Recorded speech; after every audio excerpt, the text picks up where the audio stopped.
이 시간에는 로마서 8장 1절부터 17절을 공부하도록 하겠습니다.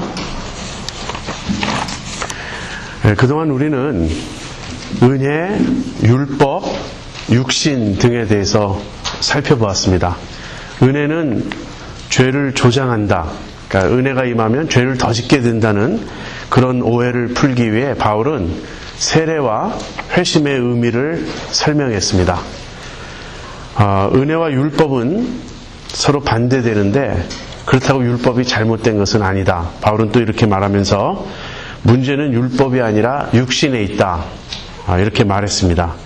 자, 그렇다면 이 육신에 대한 해결책은 있는가?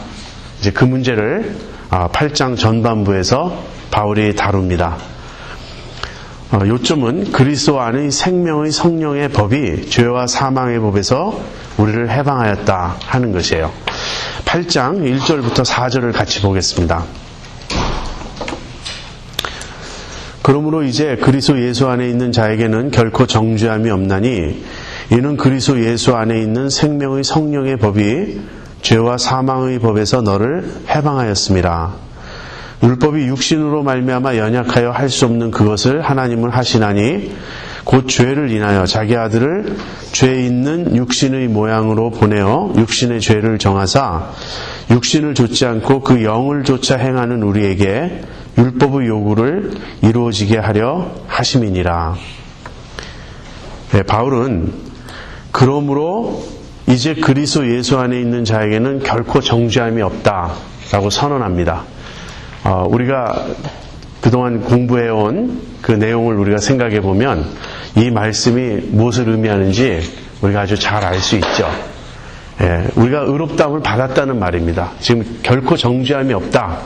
There is no condemnation. 이렇게 말하는 것은요, 뒤집어 이야기하면 우리는 그리스도 안에서 의롭다함을 받았다. We are justified in Christ Jesus. 그 말이에요.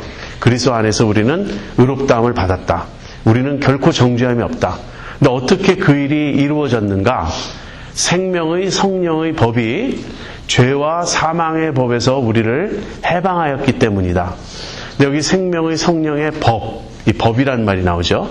그리고 죄와 사망의 법이라는 말이 나와요. 근데 이 법을 어떻게 볼 것인가? 여러 가지 해석이 있는데요. 그저 원리 정도로 이해하시면 되겠습니다. 프린서플이라고 보시면 되겠어요. 그러니까 생명을 주시는 성령의 프린서플이 있어요. 그 성령께서 우리 안에 역사하심으로써 우리에게 생명을 주시는 그런 프린서플이 있는데 그걸로 인해서, 다시 말하면 성령의 역사로 인해서, 그러니까 성령의 사역으로 인해서 죄와 사망의 그 시스템에서 우리를 건져주셨다. 우리를 해방시켜 주셨다 하는 것이에요. 죄와 사망의 법, 죄와 사망의 원리 또는 죄와 사망의 시스템이란 무엇이죠? 우리가 율법이 오면 죄에서 해방되는 게 아니라 오히려 죄를 더 짓게 되고 그 다음에 죄인으로 우리가 드러나고 그 결과 우리가 죽게 되죠. 그래서 죄와 사망은 우리가 지금 처해 있는 현실이에요. 우리는 죄를 짓고 그 결과 사망에 이르게 되었습니다. 네, 여기서 우리를 하나님께서 건져주시는데 어떻게 건져주시냐면 성령을 통해서 우리에게 생명을 주심으로써 그렇게 하신다. 그리고 이제 3절, 4절에 그 일을, 하나님이 하시는 일을 구체적으로 설명합니다. 그 3절, 4절에 두 가지 내용이 나와요. 3절에는 하나님이 자기 아들을 통하여 하신 일을 바울이 말합니다. 아들은 누구죠? 예수님이죠. 그러니까 하나님이 예수님을 통하여 하신 일이 있고 그 다음에 4절에는 성령님을 통하여 하시는 일이 있습니다. 그러니까 여러분, 우리의 구원은 전체적으로 누가 이루어 가시는 거냐면 성부 하나님 아버지께서 우리의 구원을 이루어 가시는 거예요. 근데 성부 하나님께서 우리의 구원을 이루어 가시는 방법은 두 가지인데 사실은 하나지만 우리가 둘로 나눠서 생각해 볼 수 있는데 첫 번째는 예수님을 통하여 하시는 일이 있고요. 두 번째는 성령님을 통하여 하시는 일이 있다. 이 두 가지가 다 우리에게 작용을 할 때 우리가 이제 죄와 사망의 법에서 벗어나게 됩니다. 그렇다면 아들을 통하여 하신 일은 무엇인가? 3절을 보죠. 율법이 육신으로 말미암아 연약하여 할 수 없는 그것을 하나님은 하시나니, 여기 율법이 육신으로 말미암아 연약하여 할 수 없는 그것은 무엇이었습니까? 여기서 율법이 육신을 통해서는 할 수 없는 일은 우리가 의롭게 되는 일이에요. 왜냐하면 육신이 율법을 지키지 못하니까.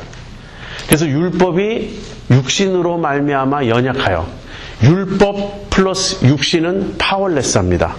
그건 아무 일도 할 수 없어요. 왜냐하면 율법이 잘못되었기 때문이 아니라 우리의 육신이 그 율법을 지킬 수 없기 때문에. 그래서 율법이 육신의 연약함을 통해서 아무 일도 할 수가 없어요. 우리를 의롭게 만들 수가 없어요. 그 일을 하나님은 하신다. 그 일은 우리를 의롭게 만드는 일입니다. 근데 그 일을 하나님은 하시는데 어떻게 하시냐면, 자기 아들을, 예수님을 죄 있는 육신의 모양으로 보내어 육신의 죄를 정하사. 죄 있는 육신의 모양으로 보내어, 이 말은 무슨 말이죠? 예수님의 성육신을 말합니다. 인카네이션을 말해요. 근데 예수님을 인간으로 보내셨다, 이렇게 말을 하면 되는데, 여기 아주 독특한 표현이 나오죠. 죄 있는 육신의 모양으로 보냈다. 이 말은요, 예수님이 육신을 입고 오셨지만 실제 죄는 없으시다는 거예요. 죄가 있는 것처럼 보이지만, 죄 있는 육신의 모양이지만 이건 모양이에요. 죄가 있는 것처럼 보이는 육신이에요. 그러나 예수님은 죄가 없으신 분이에요. 그래서 죄 있는 육신의 모양으로 보내셨다는 말을, 예수님이 몸을 입고 오셨지만 예수님은 죄가 없으셨다, 이렇게 이해하시면 됩니다. 그래서 처음 예수님이 하신 일은 뭐냐면 성육신 하신 거예요. 예수님이 인간의 몸을 입고 이 세상에 오셨습니다. 그 다음에 육신의 죄를 정하사, 이 말은 뭘 가리키죠? 십자가를 가리켜요. 예수님이 십자가에서 그 몸이 찢기시고 십자가에 못 박혀 죽으신 그 사건을 가리킵니다. 다시 말하면 하나님이 예수님을 인간으로 보내셔서 십자가에 달려 죽게 하심으로써 율법이 할 수 없었던 그 일을 하셨다 하는 것입니다. 이게 무엇이죠? 이게 justification이에요. 예수님이 우리가 받아야 할 죄의 형벌을 대신 받으셨기 때문에 이제는 예수 믿는 우리는 율법을 지킨 자가 된 거예요. 예수님을 통해서. 우리 육신은 연약해서 할 수가 없었지만 예수님을 통해서 우리는 율법을 지킨 자처럼 취급을 받고, 그래서 우리는 이제 하나님 앞에 의롭다함을 받은 자가 되었어요. 이게 첫 번째 단계입니다. 이게 구원의 출발이죠. 우리가 먼저 하나님 앞에 의롭다함을 받는 데서, 죄 용서함을 받고 의롭다함을 받는 데서 시작하는 거예요. 근데 거기서 그치지 않고 두 번째 단계가 있습니다. 그 두 번째 단계가 4절에 나와요. 성령님을 통하여 하시는 일. 육신을 좇지 않고 그 영을 조차 행하는 우리에게 율법의 요구를 이루어지게 하려 하심이니라. 그렇게 육신의 죄를 정하셔서 예수님이 그 몸으로 십자가에 달려 죽임당하시고 이제 우리를 의롭게 여김을 받게 하셨는데, 이제 그렇게 해서 예수님을 믿고 의롭다함을 받은 우리는 이제 더 이상 육신을 좇지 않는다는 겁니다. 우리는. 그리고 영을 조차 살아요. 우리 안에 두 개의 그 프린시플, 두 개의 법이 작용한다고 말씀드렸죠. 하나는 육신의 법, 하나는 성령의 법. 육신의 법을 다른 말로 하면 옛성품 또는 죄성, 그런 거예요. 아담적 본성. 그리고 우리 안에 주어진 새 성품은 우리 안에 들어오신 성령님이에요. 그래서 우리가 더 이상 육신을 좇지 않고 영을 조차 행하게 되는데, 예수 믿고 나면 성령을 받고 우리가 그 영을 조차 행하게 되는데, 영을 조차 행하는 자들에게는 율법의 요구가 이루어진다. 놀라운 선언입니다. 그동안 우리는 율법을 지킬 수 없었다는 얘기를 계속 해왔어요. 율법을 지킬 수 없었다. 왜? 우리 육신이 연약해서. 그런데 이제 비로소 처음으로 율법을 지킬 수 있다, 이 말을 하는 거예요. 율법의 요구가 이루어진다. 율법이 우리에게 요구하시는 바를 예수 믿는 우리는 이제 지킬 수 있게 되었다. 그 요구를 응할 수 있게 되었다 하는 것입니다. 어떻게? 영을 조차 행할 때. 여러분, 새 언약이라고 우리가 이제 고백하죠. 새 언약을 믿죠. 뉴 카비넌트입니다. 뉴 카비넌트와 대비되는 것은 올드 카비넌트죠. 옛 언약. 그래서 옛 언약이 있고 새 언약이 있습니다. 옛 언약은 무엇이죠? 하나님께서 시내산에서 모세를 통하여 율법을 주심으로써 이스라엘 백성과 맺으신 언약이 옛 언약이에요. 옛 언약의 중심은 무엇이냐면 율법이에요. 너희가 이 율법을 지키면 너희는 내 백성이 되고 나는 너희의 하나님이 될 것이다. 이것이 옛 언약의 핵심이었어요. 그런데 옛 언약이 이스라엘 백성을 구원했습니까? 못했습니까? 못했어요. 왜? 이스라엘 백성이 율법을 지키지 못했어요. 그래서 새 언약이 등장하는 겁니다. 예레미야 31장 31절 이후에 보면 하나님이 선지자 예레미야를 통하여 날이 이름에 내가 예루살렘 거민과 새 언약을 맺을 것이다. 그렇게 말씀을 하세요. 그래서 옛 언약과 새 언약이 이제 대조가 되는데, 컨트라스트가 되는데, 옛 언약의 핵심 뭐냐면 율법인데, 이 율법은 어디다 새겨주는 거죠? 돌판에 새겨줘요. 돌판에. 그런데 새 언약은 율법을 우리 마음에 새겨준다. 그렇게 말했어요. 돌판에 새겨주는 것은 우리 밖에 있는 거예요, 율법이. 그래서 하라 하지 말라는 율법이 우리에게 주어져도 우리의 내면에서 그 율법을 지킬 힘이 없었던 겁니다. 옛 언약 하에서는. 근데 새 언약은 율법을 우리 마음에 새겨준다 그러니까 우리 마음에서부터 율법을 지키고자 하는 그런 마음과 우리 마음에 새로운 이 변화가 일어나서 율법을 지키게 된다는 거예요. 이 새 언약은 성령님을 가리키는 겁니다. 율법을 우리 마음에 새겨준다 하시는 이 말씀은 우리 안에 성령님이 들어오셨다 하는 거예요. 그래서 새 언약의 핵심은 무엇이냐? 성령님입니다. 옛 언약에서는 율법이고요. 새 언약에서는 성령님이에요. 우리는 예수님을 믿을 때 새 언약 안에 들어온 자들이에요. 그래서 이제 우리는 성령님을 받았고 성령님을 조차 삶으로써 우리는 율법을 지킬 수 있게 되었습니다. 근데 이제 육신을 조차 사는 삶이 있고 성령을 조차 사는 삶이 있는데 그 대조가 5절부터 8절에 나와요. 한번 그 대조를 살펴보죠. 육신을 좇는 자는 육신의 일을, 영을 좇는 자는 영의 일을 생각하나니 육신의 생각은 사망이요 영의 생각은 생명과 평안이니라. 육신의 생각은 하나님과 원수가 되나니 이는 하나님의 법에 굴복치 아니할 뿐 아니라 할 수도 없음이라. 육신에 있는 자들은 하나님을 기쁘시게 할 수 없느니라. 먼저 육신을 좇는 자에 대해서 말합니다. 육신이란 우리 안에 있는 자연적 본성이에요. 인간이 타고날 때부터 갖고 태어난 그 본성. 그걸 아담적 본성이라고도 말하고 원죄라고도 말하고 우리의 타락한 부패한 성품입니다. 그러니까 육신을 좇는다는 건 노력하지 않아도 돼요. 그냥 자기 본성대로 행하면 결국 그것은 육신을 좇는 삶이 되게 돼 있어요. 근데 그렇게 육신을 좇아 사는 자는 무슨 생각을 하냐면 육신의 일을 생각합니다. 우리의 마음속에 떠오르는 모든 생각이 결국은 자기중심적이고 자기만족적인 생각을 하는 거예요. 그게 육신의 생각이에요. 이 육신의 생각은 그 결국은 무엇이냐면 죽음에 이르는 것이에요. 어제도 우리가 그 원리에 대해서 분명히 배웠죠. 죄의 결과는 사망이라고. 어떤 논리를 펼치더라도 죄를 쫓아가게 되면 죄의 종이 되고 그 결과 사망에 이른다고. 이것은 변함이 없습니다. 육신을 쫓아 사는 자는 결국 육신의 생각을 하게 되어 있고 그 결과는 사망인 거예요. 그리고 육신의 생각은 하나님과 원수가 됩니다. 하나님이 기뻐하지 않아요. 그래서 하나님을 기쁘시게 할 수 없고 또 하나님에게 순종할 수 없습니다. 육신의 생각은. 여러분이 육신 사이드에 대해서 여러분 공감하십니까?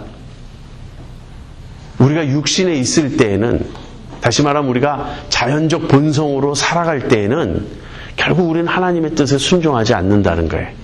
결국 우리는 우리 마음대로 행하고 그 결과 우리는 하나님과 원수가 되고 만다는 것입니다. 이것이 인간의 실상이에요. 그런데 새 언약의 백성된 우리, 예수님을 믿고 성령을 받게 된 우리는 영을 좇아 살게 됩니다. 근데 영을 좇아 살면 영의 생각을 합니다.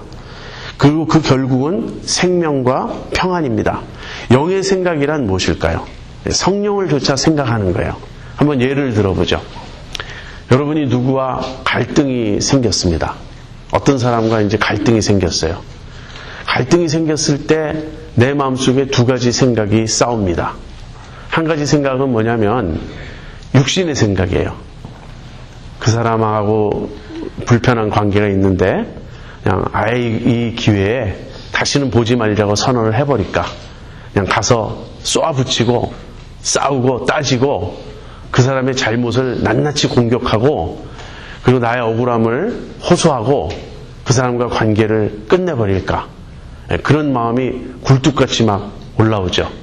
더구나 그 갈등에 있어서 내가 전적으로 피해자라고 생각할 때, 내가 억울하다고 생각할 때 그 사람에게 복수하고 싶은 생각이 막 내 마음속에 끌어올 것입니다.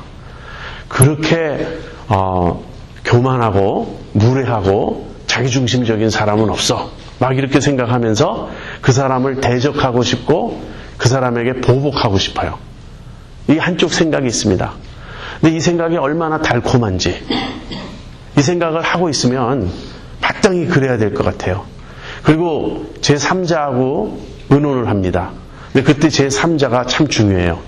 그 제3자가 성령을 좇아 행하는 사람이냐 육신의 생각을 하는 사람이냐. 육신의 생각을 하는 사람이면요 한술 더 뜨죠. 맞아. 그래야 돼. 어떻게 가만히 있어. 내가 뒤를 봐줄게. 밀어줄게. 네 편이야 나는. 이게 육신의 생각이에요. 육신의 생각은 매우 유혹적이고 매혹적이고 우리의 이 욕망을 만족시켜주는 쾌감이 있습니다. 그래야지. 근데 성령의 생각은 달라요. 그러면 안 된다는 생각이 있어요.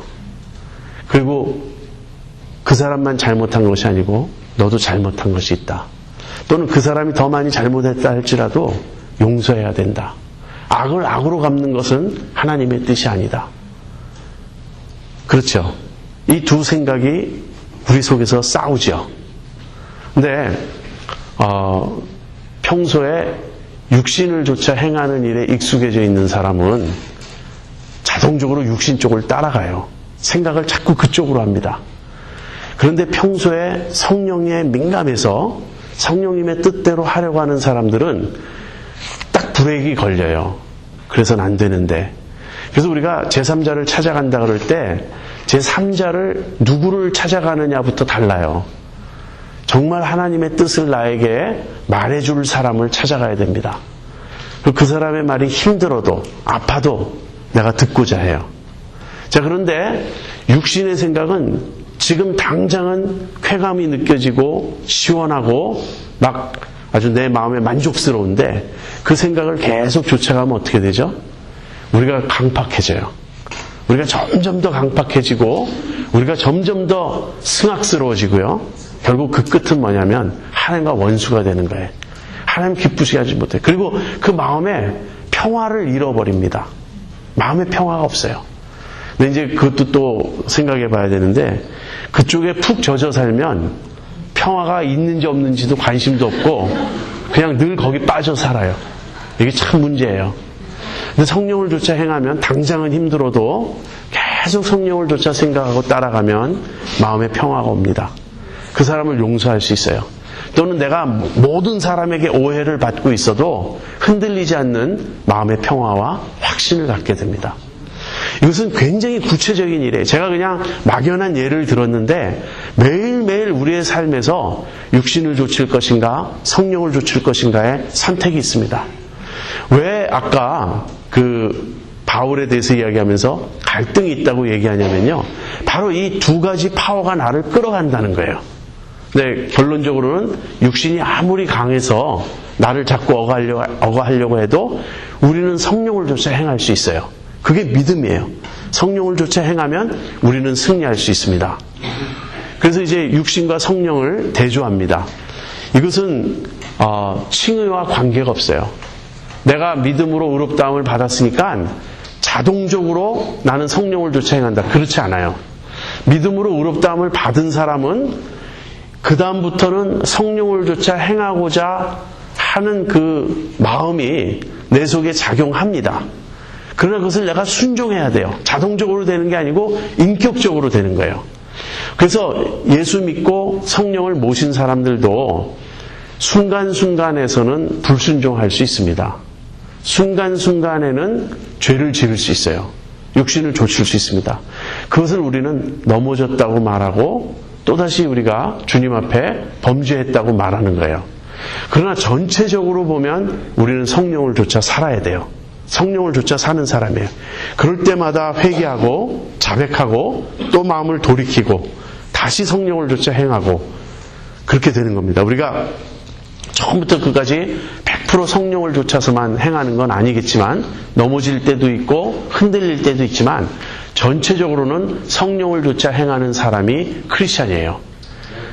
아까 어제 얘기할 때 교회 안에도 회심하지 않은 사람이 있다. 제가 이 말씀을 드렸는데 그건 교회에 따라 다릅니다.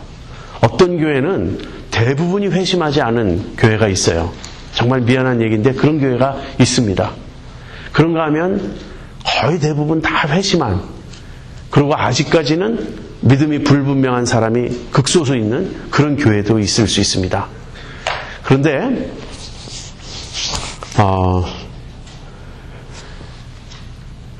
이 육신에 속해서 살면서 내가 육신에 속한 줄을 모르는 이 상태에 있는 것처럼 위험한 것이 없어요. 그래서 우리가 자꾸만 일깨워야 됩니다. 이 회심한 사람은 이제는 우리의 마음의 본성이 바뀌었기 때문에 성령을 조차 행하고자 하는 그 강력한 욕구가 우리 속에 있는 거예요. 그리고 그 성령을 조차 행하고자 하는 이 욕구에 우리가 순종하는 겁니다. 그런데 어떤 사람이 계속해서 육신을 조차 행하고 있다. 그러면서 나는 의롭다함을 받았다. 믿음으로 나는 용서받았고 나는 크리스찬이고 구원의 확신이 있다. 이렇게 말한다면 여러분 그런 사람에게 뭐라고 얘기하시겠습니까? 물론 그럴 수도 있어요. 제가 그 가능성을 전부 부인할 수 있다고는 생각하지 않습니다. 왜냐하면 우리 크리스찬들도 참 그렇게 죄에 빠질 수가 있어요. 그렇지만 그런 순간에는 성경적으로 대답한다면 그래 너는 그럼에도 불구하고 구원 받았으니까 염려하지 마가 아니고 너가 계속 이렇게 산다면 어쩌면 너는 구원받지 않은 것인지도 몰라. 그러면서 오히려 위험하다고 경고하고 그 사람으로 하여금 정신을 바짝 차리게 해줘야 돼요. 그렇지 않고 구원의 확신을 계속 이야기하면서 죄에 빠져서 죄의 길로 계속 가는데 그럼에도 불구하고 구원은 잃어버리지 않는다는 이런 가르침은 대단히 위험한 거예요. 물론 하나님이 아십니다. 어떤 사람이 구원받았는지 구원받지 않았는지는 하나님이 아세요. 그러나 성경의 증거를 놓고 보면 구원받은 사람은 성령을 조차 행하는 사람이에요. 왜 이 가장 분명한 기본적인 진리를 우리가 자꾸 놓치죠? 이제 9절부터 크리스찬에 대해 설명합니다. 지금까지는 일반적 원리였어요. 육신을 좇는 자, 영을 좇는 자. 근데 9절에서는 크리스찬이 어떤 사람들인지를 밝힙니다. 9절 보세요. 만일 너희 속에 하나님의 영이 거하시면 너희가 육신에 있지 아니하고 영에 있나니 누구든지 그리스도의 영이 없으면 그리스도의 사람이 아니라. 또 그리스도께서 너희 안에 거하시면 몸은 죄로 인하여 죽은 것이나 영은 의를 인하여 산 것이니라. 먼저 9절 보겠습니다. 크리스찬에게는 다 성령님이 거한다 하는 그 말씀이에요. 여기서 하나님의 영, 그리스도의 영, 성령님은 다 같은 분을 가리키는 거예요. 성령님의 또 다른 명칭은 무엇이냐면 하나님의 영이에요. 또 다른 명칭은 그리스도의 영입니다. 그래서 우리 안에 성령님이 거하셔야 우리는 크리스찬인 거예요. 내 안에 성령님이 거하시지 않는다면 우리는 아직 구원받은 게 아니고 그리스도인이 아니에요. 우리가 그리스도인이라면 정말 예수님을 믿는다면 우리 안에 성령님이 오셨습니다. 그래서 우리 안에 성령을 모시면 우리가 더 이상 육신에 있지 않고 영에 속한 사람이 되는 거예요. 다시 말하면 우리는 영적인 인간이라는 거예요. 우리는 스피리추얼 맨이 되는 겁니다. 카널 맨이 아니고, 맨 오브 플래시가 아니고 우리는 spiritual man of spirit이 되는 거예요. 근데 여기서 육신에 있지 않고 영에 있다 그랬지만 우리는 육신에 있지 않습니다. We do not belong to flesh예요. 그렇지만 육신이 우리 안에는 있죠. 이 사실은 여러분이 이해를 하셔야 됩니다. 우리는 육신에 속한 것은 아니에요. 우리는 성령에 속했어요. 그러나 육신이 여전히 우리 안에 있다고요. 그래서 이 갈등이 일어나는 거예요. 갈등이 일어나지만 우리는 영에 속한 사람이기 때문에 전체적으로 보면 성령을 조차 행하는 사람들이다. 지금 그렇게 말하고 있는 거예요. 그러면서 10절에 보면 그리스도께서 너희 안에 계시면 성령님, 그리스도의 영이 우리 안에 계시는 것과 그리스도가 우리 안에 계시는 것이 바울에게는 같은 것이었어요. 우리가 성령님을 모셨다는 말과 그리스도를 모셨다는 말은 같은 것입니다. 더 정확히 이야기하면 그리스도께서 성령님을 통하여 우리 안에 오셔서 사시는 거예요. 그게 이제 갈라디아서 2장 20절의 말씀이죠. 내가 그리스도와 함께 십자가에 못 박혔나니 그런즉 이제는 내가 산 것이 아니요 오직 내 안에 그리스도께서 사신 것이라. 오직 내 안에 그리스도께서 사신 것이라. 이제 그리스도와 함께 십자가에 못 박힌 것은 옛사람이죠. 그 옛사람이 죽고 나서 이제 우리는 새 사람이 되었는데 새 사람 된 우리 안에는 그리스도께서 사시는 거예요. 성령님을 우리가 모신 거예요. 그래서 이제 우리는 영에 속한 사람이 되었습니다. 그러면서 11절 보세요. 예수를 죽은 자 가운데서 살리신 이의 영이 너희 가운데 거하시면, 예수를 죽은 자 가운데서 살리신 분이 누구죠? 하나님이세요. 그 하나님의 영이 너희 가운데 거하시면, 성령님이 우리 가운데 거하시면 그리스도 예수를 죽은 자 가운데서 살리신 이가 너희 안에 거하시는 그의 영으로 말미암아 너희 죽을 몸도 살리시리라. 하나님의 영이 그리스도 안에 거하셨는데 그래서 그리스도를 죽은 자 가운데서 살리셨어요. 근데 그 하나님의 영이 이제 우리 안에 거하면 우리 죽을 몸도 다시 살리실 것이다. 이것은 지금 부활의 소망을 내다보고 있는 것이죠. 부활의 소망은 우리가 육신으로부터 완전히 자유로워질 그날에 대한 소망입니다. 그래서 너희 죽을 몸도 살리시리라. 그러면서 이제 12절에 아주 중요한 말이 나옵니다. 12절과 13절에 그러므로 형제들아 우리가 빚진 자로되 육신에게 줘서 육신대로 살 것이 아니니라. 너희가 육신대로 살면 반드시 죽을 것이로되 영으로서 몸의 행실을 죽이면 살리니 무릇 하나님의 영으로 인도함을 받는 그들은 곧 하나님의 아들이라. 우리가 빚진 자다. 이 말은 우리에게 의무가 있다. 그거예요. 무슨 의무가 있는가? 성령을 조차 살 의무가 있다.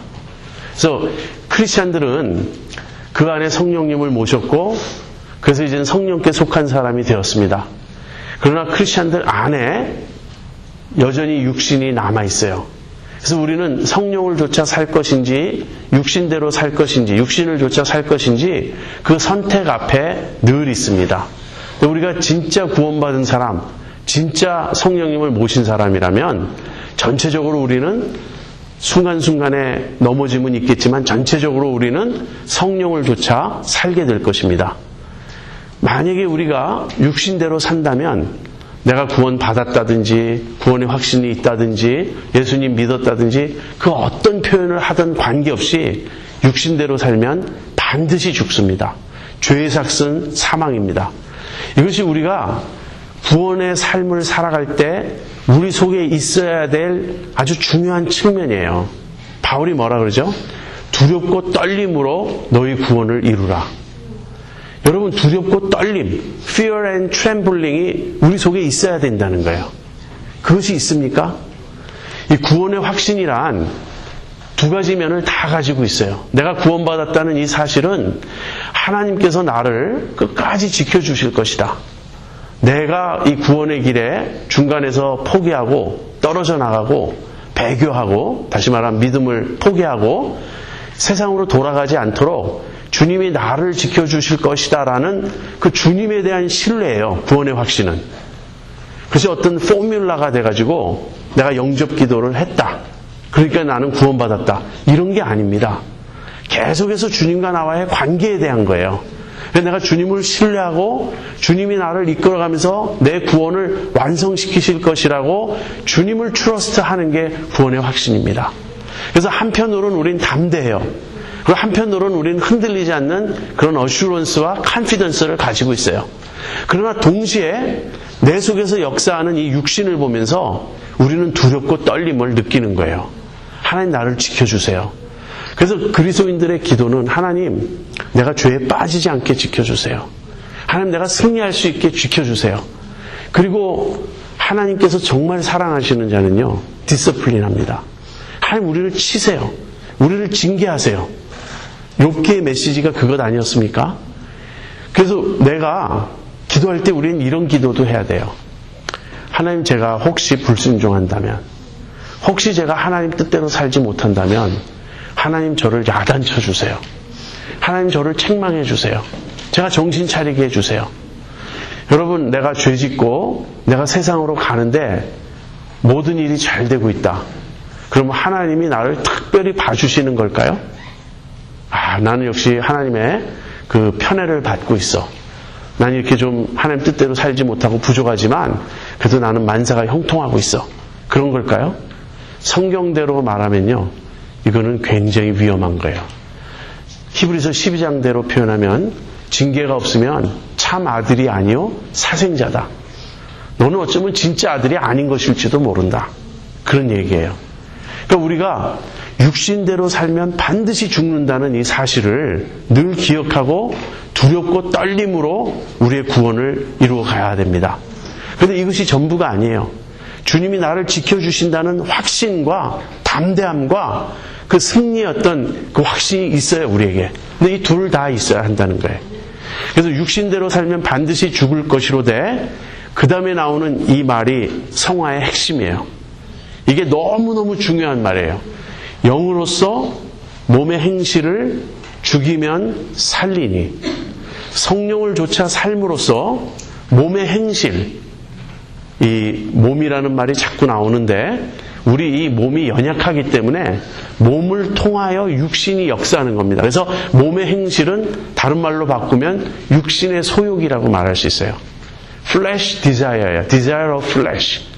우리 안에 있는 죄성을 인한 그런 어떤 죄악된 생각, 어떤 죄악된 욕망. 그래서 성령을 조차 삶으로써 한마디로 육신을 죽이면, 그러면 우리의 영은 살 것이다 하는 것입니다. 이게 무슨 말인가? 여러분 죽인다는 말이 있죠. 죽인다. 이거를 어려운 영어로 mortify 한다 그래요. mortification. 명사는 mortification. 한마디로 죽인다 이거예요. 그래서 죄를 죽인다. 우리 속에 있는 죄를 죽이고 육신을 죽인다. 또는 내 속에 있는 육신을 십자가에 못 박는다. 뭐 이런 표현을 쓰죠.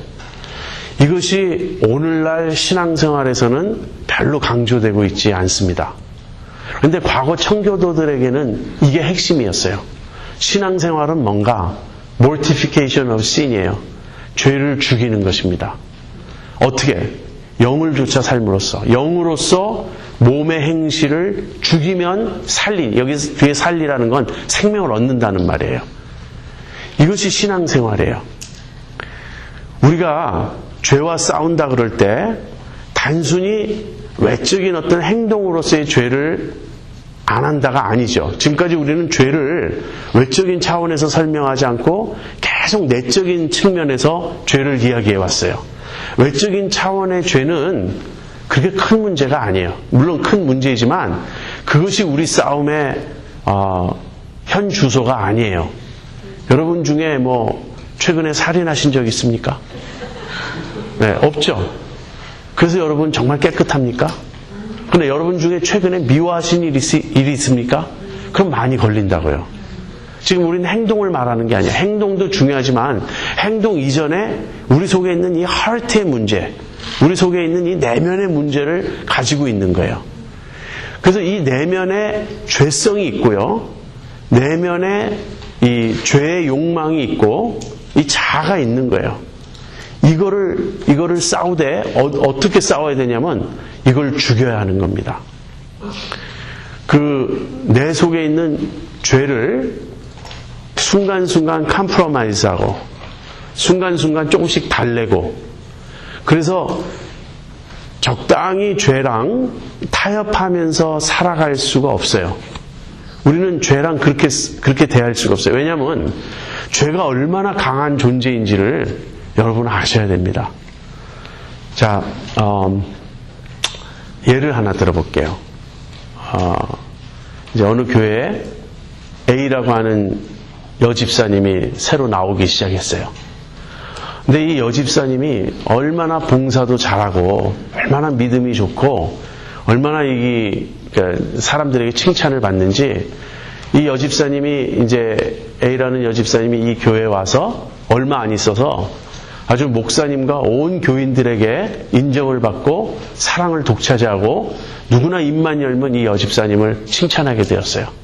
이 여집사님은 교회에 누구보다 일찍 와서 봉사하기 전에 먼저 간절히 기도하고 그리고 뭐 바자회든 무슨 일이든 교회 모든 일에 아주 발벗고 나서서 희생적으로 봉사하고 얼마나 환한 웃음과 친절함과 겸손함과 이런 것으로 행하는지 여집사님이 온 다음에 여자 성도님들이 그분을 중심으로 아주 막 모임이 잘 되고 활력을 얻어가고 그리고 그 목사님도 내 하나님 기도의 응답이다. 내가 우리 교회에 정말 일꾼을 보내달라고 기도했는데 이런 분이 오셔서 너무너무 감사하다. 자, 여기까지입니다. 여기까지는 참 좋았어요. 그죠? 근데 이 교회에 B집사님이라고 하는 분이 또 왔어요. 또 여집사님이에요. 근데 이 B집사님은 A집사님보다 더 훌륭한 거예요. 얼마나 이분은 정말 말도 없고 조용한데 그냥 향기가 풍기는지 그러면 우리는 어떻게 여깁니까? 이분이 와서 또 봉사도 많이 하고 그러면 우리 A집사님, 두 집사님, 두 보배가 왔으니 우리 교회 정말 잘 되겠다. 여러분 그렇게 생각하십니까? 그럼 얼마나 좋겠어요. 근데 여기서 이제 죄가 드러나는 거예요. 인간의 죄가. A집사님이 불편해지기 시작하는 거예요. 자기를 향한 모든 칭찬과 인기가 B집사님에게로 자꾸 가니까 마음이 불편해지기 시작하는 거예요. 그래서 겉으로는 웃지만 예전처럼 마음에서 솟아나오는 기쁨이 아니고 억지 미소 같은 굳어진 표정이 되기 시작하는 거예요. 그러더니 이제 마침내 B집사님을 향하여 본격적으로 시기와 질투가 나오기 시작합니다. 그럴 수 있죠. 여러분 이거 빌립보 교회에 유오디아와 순두계라는 두 여집사가 그랬어요. 성경에도 그런 예가 있다고요. 그래서 이 A 집사님이 그렇게 착하고 봉사 많이 하고 믿음 좋다고 여겼던 A 집사님이 드디어는 이제 B 집사님을 흉보기 시작하고 모함하기 시작하고 그랬더니 그렇게 훌륭하게만 보였던 B 집사님도 방어해야 될 거 아니에요. 자기를 보호해야 될 거 아니에요. 그래서 교회가 둘로 딱 나뉘었어요. 사탄이 우리를 분열시키고 우리를 죄에 빠뜨리는 건 너무나 쉬운 일이에요. 그래서 제가 죄가 그렇게 무섭다는 거예요. 우리는 그렇게 성숙한 사람들이 아니라는 거예요. 그런 거를 분별할 수 있을 만한 영적 성숙도가 우리에게 있어야 되는데 사실 없다고요. 그냥 우리가 열심히 낸다고 믿음이 좀 좋아졌다고 우리가 이제 교회에서 그동안 신앙생활 좀 열심히 못했던 분이 갑자기 열심히 할 때 칭찬할 수 있습니다. 격려할 수 있습니다. 그러나 사람을 너무 높이지 마세요. 사람은 높임을 받을 만한 존재가 절대 아니에요. 네, 그래서 이런 경우 어떻게 해야 됩니까? 이 경우 이제 A 집사님의 선택이 있어요.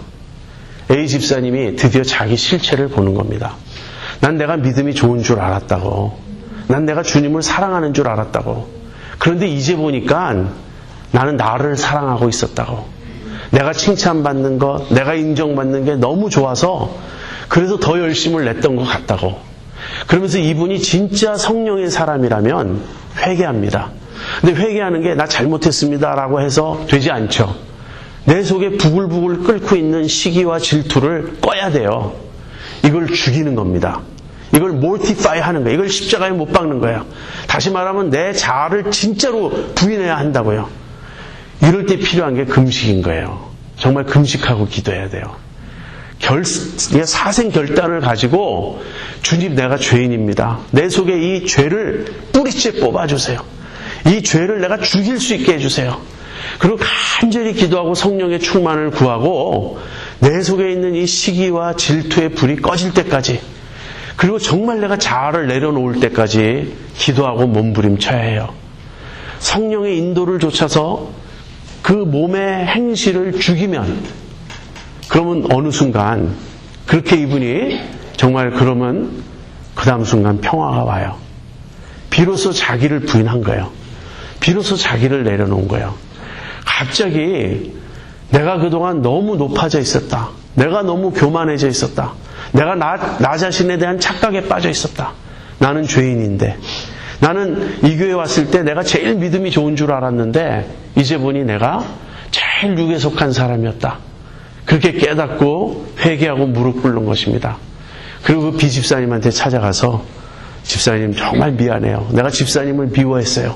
집사님 시기했어요.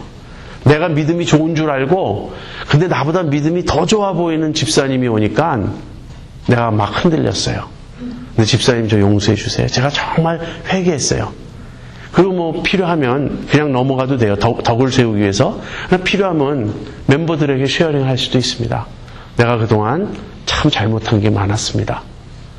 그러면 승리하는 거죠. 그렇게 자아를 죽이면 그 마음에 평화가 옵니다. 영을조차 생각하는 것은 생명과 평안이니라.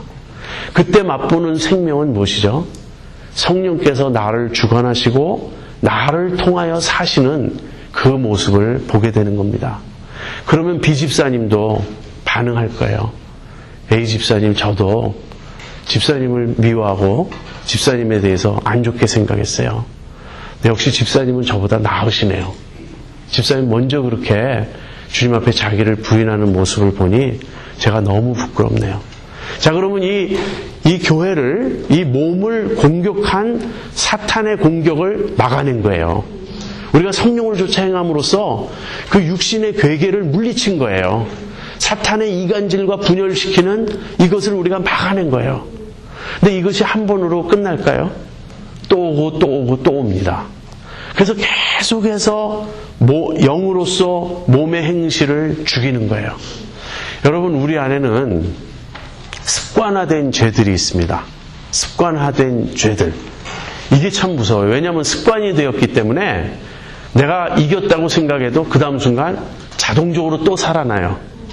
그래서 우리가 죄가 습관화되는 것을 깨뜨려야만 사실은 몸으로서 영의 행실을 죽인 게 돼요. 한두 번 회개하고 한두 번 후회한다고 해결되지 않아요. 그런 습관화된 죄들이 뭘까요? 어떤 사람은 불평하는 습관이 있어요. 이 사람의 내추럴 모드는 불평이에요. 어떤 모임에 가거나 보면은 부정적인 게 먼저 눈에 띄는 거예요.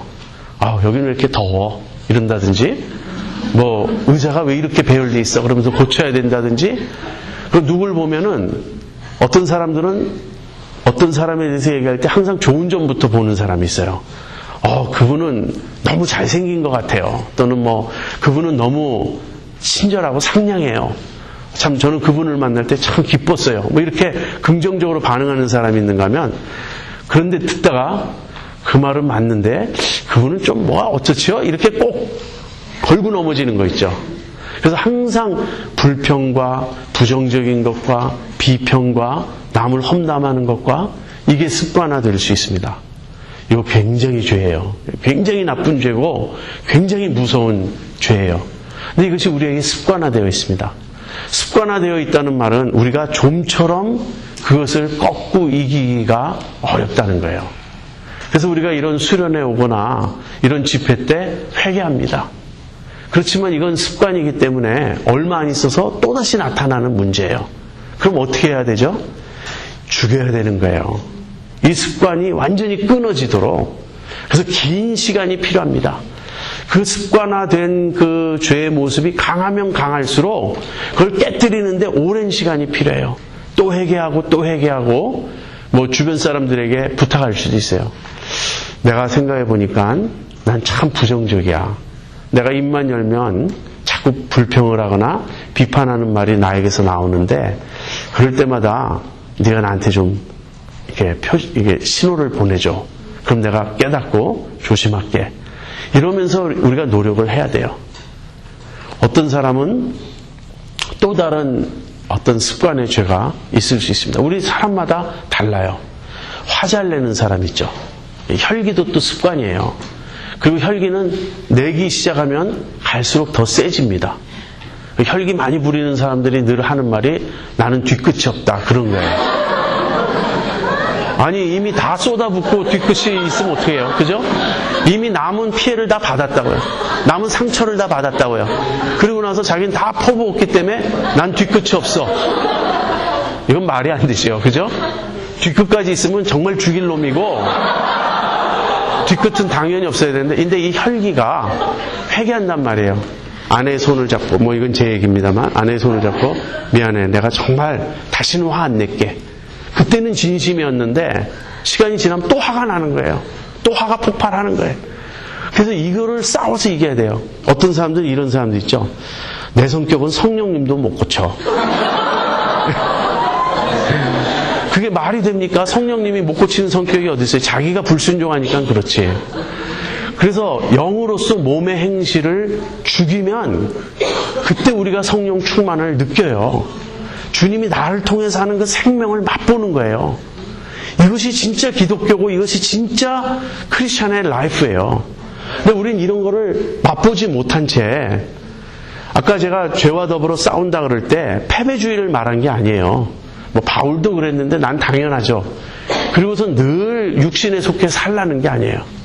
지금 바울이 그런 갈등이 전부가 아니고 그런 죄의 그 강력한 힘 그런 육신의 그 파워를 느끼지만 그래서 바울은 무엇을 소망하냐면요. 성령을 좇아 삶으로 승리하는 이것이 아니고 바울이 소망하는 건 부활을 내다보는 거예요.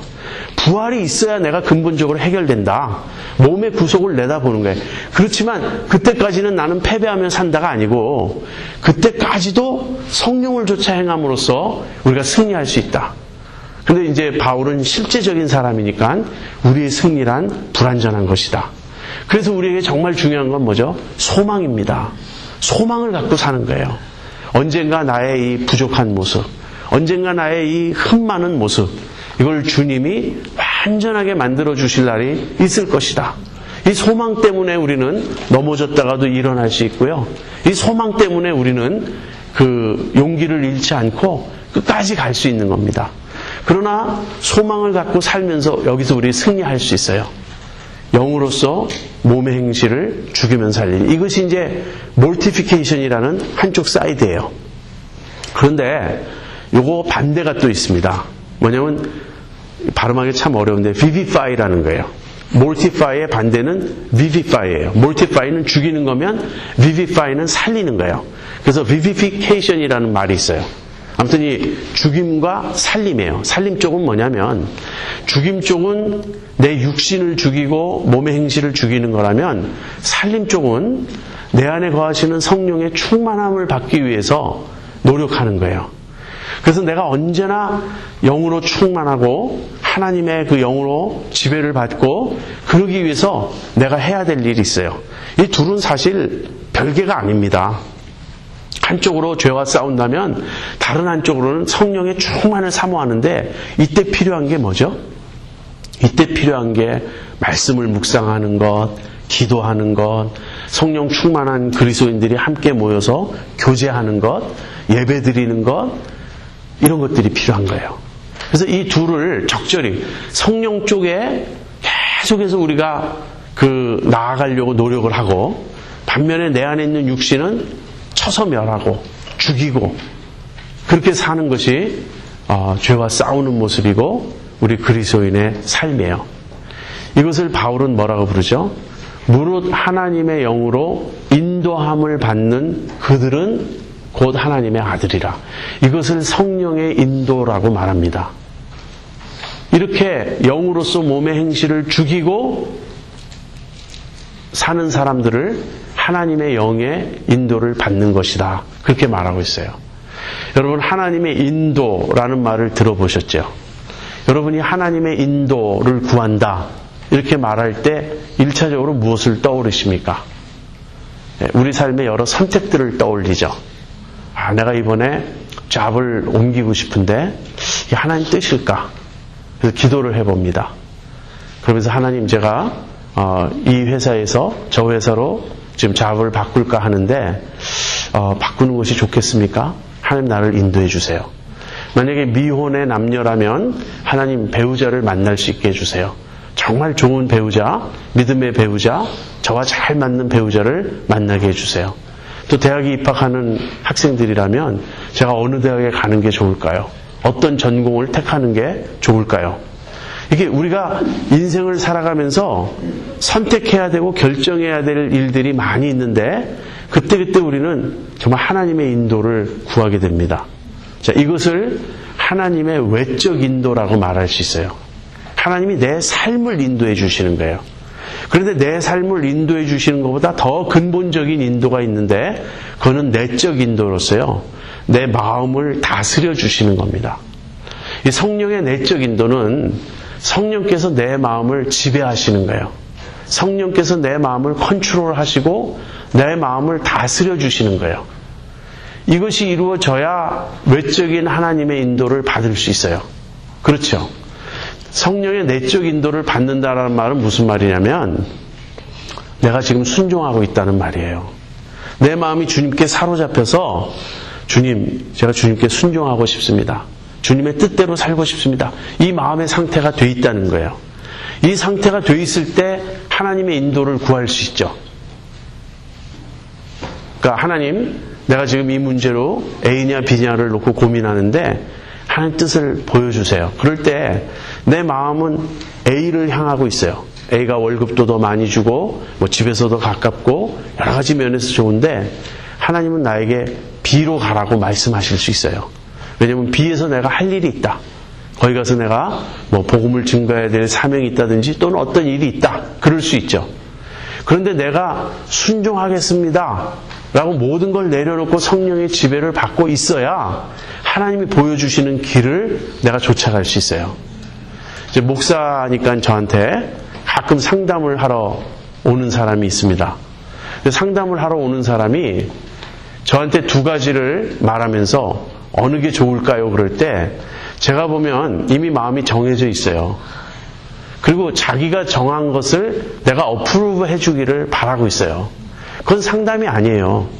제가 만약에 반대로 이야기하면 그 사람은 또 다른 사람을 찾아갑니다. 세컨 오피니언이 필요하다. 그래서 결국 자기 말에 동의해 줄 사람을 찾아갑니다. 그러더니 결국 하나님 뜻을 찾았다. 하나님 뜻을 찾긴 뭘 찾아요? 찾은 적도 없는데. 그러니까 성령의 인도를 받아야 돼요. 여러분, 성령의 인도를 받고 삽니까? 매일매일 성령이 내 마음을 다스리시고 내 마음을 주관하시고 나를 이끌어 가십니까? 성령에 사로잡혀 사십니까? 이것이 성령의 인도예요. 근데 무릇 하나님의 영으로 인도함을 받는 그들은 곧 하나님의 아들이라. 하나님의 아들은 어떤 자인가? 성령을 쫓아 사는 사람, 성령의 인도를 받는 사람이다. 뒤집어 이야기하면요, 성령의 인도를 받지 않아요.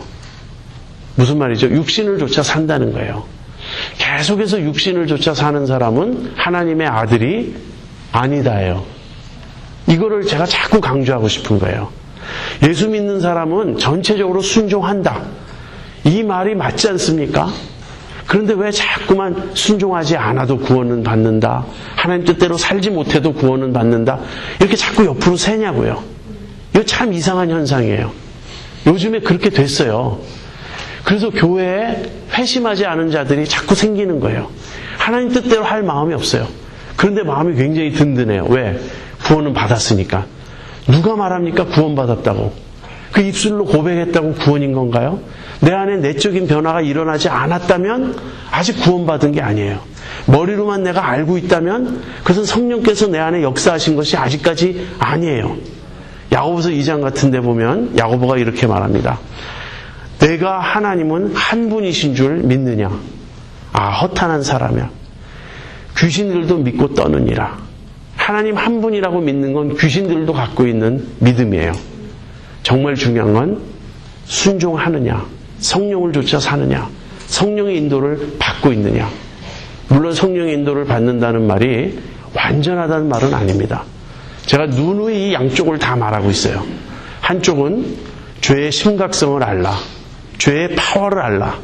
그러므로 우리가 죄로부터 완전히 이긴다든지 자유롭다든지 그런 환상에 빠지지 말라. 우리는 계속 죄와 싸워야 된다. 그러나 또 다른 한편으로는 그럼에도 불구하고 예수 믿는 자들은 승리할 수 있고 성령을 쫓아 사는 자들이고 전체적으로는 육신을 쫓지 않고 영을 쫓아 사는 사람들이다. 이 밸런스를 지금 강조하고 있는 겁니다. 그래서 육신에 대한 대답은 무엇이냐? 육신에 대한 대답은 성령이에요. 그리고 하나님께서 성령을 통하여 우리가 육신에 있을 때는 이룰 수 없었던 율법의 요구를 성령을 쫓아 행할 때 이루게 해주신다는 거예요. 자, 우리가 14절까지 살펴보았는데 이제 우리가 하나님의 영으로 인도함을 받기 때문에 우리는 하나님의 아들이다 하는 이야기를 했어요. 15절부터 이제 17절까지 보겠습니다. 너희는 다시 무서워하는 종의 영을 받지 아니하였고 양자의 영을 받았으므로 아바 아버지라 부르짖느니라. 성령이 친히 우리 영으로 더불어 우리가 하나님의 자녀인 것을 증거하시나니 자녀임은 또한 후사 곧 하나님의 후사요 그리스도와 함께한 후사니 우리가 그와 함께 영광을 받기 위하여 고난도 함께 받아야 할 것이니라. 예, 우리가 성령의 인도를 받으면 우리는 하나님의 아들인데 그 이유는 성령님이 양자의 영이기 때문에 그렇습니다. 성령님이 양자의 영이다라는 말은 뭐냐면요. 성령님을 모신 자는 하나님의 자녀가 된다. 하나님이 당신의 자녀로 우리를 입양할 때, 여기 양자라는 말은 어답션이에요. 입양이라는 말이에요. 하나님이 우리를 입양할 때 입양하시는 방법은 뭐냐면 성령을 우리에게 주시는 거예요. 하나님의 영을 받으면 하나님의 패밀리가 돼요. 하나님의 영이 우리 안에 들어오면 우리는 하나님의 자녀가 돼요. 그래서 성령은 양자의 영, 입양의 영이고 성령님을 모신 자들은 하나님의 자녀가 되는 겁니다. 성령님을 모셨기 때문에 성령의 인도를 받고 있는 거예요, 지금. 그런데 성령을 모신 자들은 그럼 그 결과가 어떻게 되죠? 하나님을 아빠, 아버지라 부르게 돼요. 여러분 기도할 때 진심으로 하나님을 아버지 이렇게 부를 수 있습니까? 이것은 성령으로 하지 않고는 할 수 없는 일이에요. 내가 하나님을 아버지라고 부른다. 물론 믿지도 않으면서 이제 교회 와보니까 다들 아버지하고 기도하니까 나도 한번 흉내 내봐야지. 그러면서 아버지 이렇게 말한다는 의미가 아니에요. 그게 아니고 혼자 있을 때 하나님께 기도할 때 하나님을 아버지, 하나님 아버지 내가 이렇게 부를 수 있다면 그건 이미 성령께서 내 안에서 역사하신 거예요. 그래서 성령이 친히 우리 영으로 더불어 우리가 하나님의 자녀인 것을 증거하신다라는 말은요. 성령께서 따로 나에게 확신을 주시는 것일 수도 있고 아니면 내가 아버지라고 부르는 이 사실 자체가 성령이 지금 내가 하나님의 자녀인 것을 증거하시는 것이다. 이렇게 말할 수도 있습니다. 그래서 이제 우리는 성령을 모셨기 때문에 하나님의 자녀가 되었어요. 근데 하나님의 자녀란 무엇인가? 여러분 성경에서 자녀라는 말이 등장하면 제일 강조되는 의미는 상속자라는 의미예요. 여기 후사라 그랬는데 후사는 상속자라는 뜻입니다. 우리가 하나님의 자녀라면 하나님의 상속자입니다. 그리고 우리가 상속자가 된 것은 예수님과 함께 된 것이에요. 그리스도와 함께 하나님의 상속자가 되었습니다. 그러니까 사실은 하나님의 상속자는 누구냐면 예수님이에요. 그리스도예요. 근데 우리가 예수님을 믿고 예수님과 연합하여 하나가 되었기 때문에 또는 성경적으로 말하면 예수님은 맏아들이고요. 우리는 예수님의 동생들이 되었어요. 다 하나님의 자녀가 되었어요. 그래서 이제는 우리가 상속받게 되었어요. 무엇을 상속받죠? 여러분 혹시 미국 사람들은 그런 엉뚱한 꿈을 꾼다 그래요. 어디 그 자녀가 없고 돈 많은 부자 삼촌이 어디 있어서 갑자기 나타나가지고 나에게 상속자가 없는데 네가 그래도 촌수로 나에게 제일 가까우니까 내 재산을 너에게 물려주겠다. 뭐 그런 꿈을 꾼다 그래요. 예. 아주 rich uncle이 있으면 참 좋겠다. 그래서 그분이 막 나한테 멀티 밀리언 달러를 남겨준다면 얼마나 좋을까. 예, 그 정도 수준이 아니에요. 우리가 하나님의 상속자다. 예수님과 함께한 상속자다. 그럼 우리가 도대체 뭘 상속받을까요? 그 이상 어마어마한 상속이 있을 수 있을까요? 그걸 성경은 뭐라 그러냐면요, 영광이라 그럽니다. 우리가 첫날 칭의의 결과, 현재적 결과 세 가지 중에 영광의 소망 안에서 즐거워한다 그랬죠. 근데 영광 자체는 미래의 것이다 그랬죠. 그래서 지금 다시 말하면 영광을 상속받을 소망을 우리가 갖게 되었다. 우리에게 영광이 기다리고 있습니다. 우리에게 영광이 주어지고 있어요. 이 영광에 대해서는 제가 다음 시간에 더 설명하겠습니다. 그래서 우리가 영광을 받을 거예요. 상속자가 되어서. 그런데 영광만 받는 게 아니고 고난도 함께 받는다. 요 점을 우리가 기억해야 됩니다.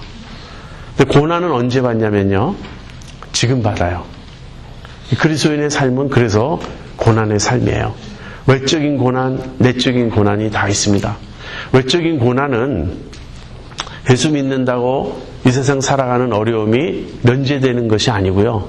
똑같이 우리도 암 걸릴 수 있고, 우리도 교통사고 날 수 있고, 우리도 뭐 강도당할 수도 있고, 외적인 어려움에서 우리가 면제되는 것이 아니고 오히려 플러스가 있어요. 우리는 어떤 때는 핍박을 받을 수가 있어요. 그래서 우리에게는, 예수 믿는 사람들에게는 고난이 있습니다. 그런데 외적 고난뿐 아니라 내적 고난도 있어요. 육신과 더불어 싸우는, 죄와 더불어 싸우는 이 내적 갈등. 그래서 예수 믿는 사람들의 특징은요, 사실은 고난이에요. 문제는 고난 중에도 기뻐한다, 환난 중에도 즐거워한다 하는 그것이 다른 거예요. 여러분, 예수 잘 믿는 사람의 특징은 뭔가? 그 사람에게 어려움이 전혀 일어나지 않는다. 이것은 잘못된 신학입니다. 이것은 가짜 기독교예요. 예수 잘 믿는 특징은 뭔가? 고난 중에도 기뻐한다. 고난 중에도 즐거워한다. 믿음으로 굳건히 선다. 그것입니다. 그래서 이제 오늘 우리가 성령님의 사역에 대해서 이야기했어요. 성령님은 우리 안에 오셔서 우리를 영에 속한 사람이 되게 하고 우리를 인도하셔서 이제 죄를 이기고 죄를 죽이고 율법의 요구를 이루게 하셨고, 성령님 우리를 자녀 삼아 주셨고, 그 다음에 우리에게 이 영광을 보여주시고 고난을 또 통과할 때 우리를 도와주신다. 이제 이런 이야기들을 했습니다. 이제 로마서 그 8장의 후반부만 남았어요. 지금까지 해온 이야기의 이제 결론 부분이 남아있는데 다음 시간에 다루겠습니다. 드디어 우리의 구원이 어떻게 완성되는지를 다루겠어요. 지금까지는 구원의 진행에 대해서 여러분에게 말씀드렸어요. 의롭다함을 받은 우리는 이제 은혜와 죄와 율법과 육신과 성령, 이런 틀 안에서 어떻게 살 것인가에 대해서 우리가 이야기를 했는데, 이 모든 것이 하나로 종합되어서 완성되는 그 그림을 이제 우리가 살펴보겠습니다. 이 시간에 기도하고 마치겠습니다. 하나님 아버지, 우리 안에 성령님을 주셔서 우리가 성령을 조차 행함으로써 하나님을 기쁘시게 하고 율법의 요구를 이루게 하시고 성령의 인도를 받음으로써 하나님의 자녀가 되게 하심을 감사합니다. 영으로서 몸의 행실을 죽이면 살리니, 이 말씀이 가르쳐주는 그 리얼리티를, 그 실제를 우리가 매일의 삶에서 맛보아 알 수 있게 하여 주시옵소서. 예수님의 이름으로 기도합니다. 아멘.